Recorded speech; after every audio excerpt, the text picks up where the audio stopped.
The K alpha X-ray of molybdenum has wavelength this. If the energy of molybdenum atom from K electron knocked out is this and L electron is knocked out, बतानी है क्या होगी। तो यहाँ पे E K alpha equal to मतलब होगा E K minus E L।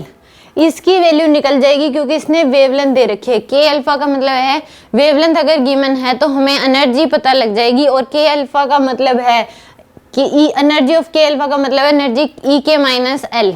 E क्या होता है K LMN, ऐसे हम लिखते हैं जब ऑर्बिट सेल्स की बात होती है। तो यहाँ पे ये क्या आ जाएगी hc बाय लैम्डा, इसके बराबर E के अल्फा की वैल्यू hc की वैल्यू h की वैल्यू 4.14 इंटू 10 की पावर माइनस 15 इंटू c की वैल्यू 3 इंटू 10 की पावर 8, ये किस में आएगी इलेक्ट्रॉन वोल्ट में, डिवाइड बाय में लैम्डा की वैल्यू दे रखी है 0.071 नैनोमीटर। तो इसको अगर सोल्व करते हैं तो यहाँ से इसको सोल्व कर लो, 4.14 इंटू 10 की पावर माइनस 15 8 है तो आ जाएगा -7 इलेक्ट्रॉन वोल्ट डिवाइड इंटू में 3 डिवाइड बाय 0.071 इंटू में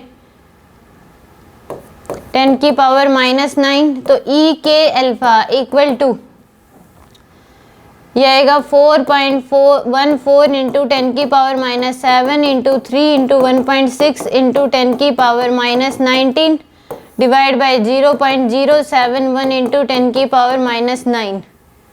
तो यहाँ से आ जाएगा 4.14 इंटू 3 इंटू 1.6 डिवाइड बाय में 0.071 इंटू 10 की पावर, ये प्लस हो जाएगा 10 की पावर -10 10 की पावर -17।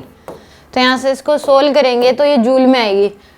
4.14 इंटू में 3 इंटू में 1.6 डिवाइड बाय में 0.071, तो यार ये आपके पास 279.8 इंटू 10 की पावर -19। तो यहाँ से अब ये जूल, ये आपके पास किस में आई है जूल में, तो यहाँ से 220 इसको हम लिख सकते हैं 27 इसको लिख लो 2.79 को हम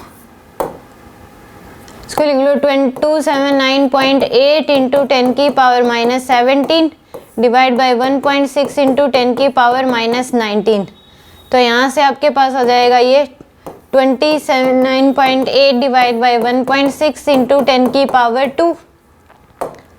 तो यहाँ से अब इसको सोल्व करेंगे, अगर 279.8 डिवाइड बाय 1.6 तो आएगा 174.8 इंटू 10 की पावर 2, यानी कि 17.5 इंटू 10 की पावर 3, तो 17.5 किलो इलेक्ट्रॉन वोल्ट।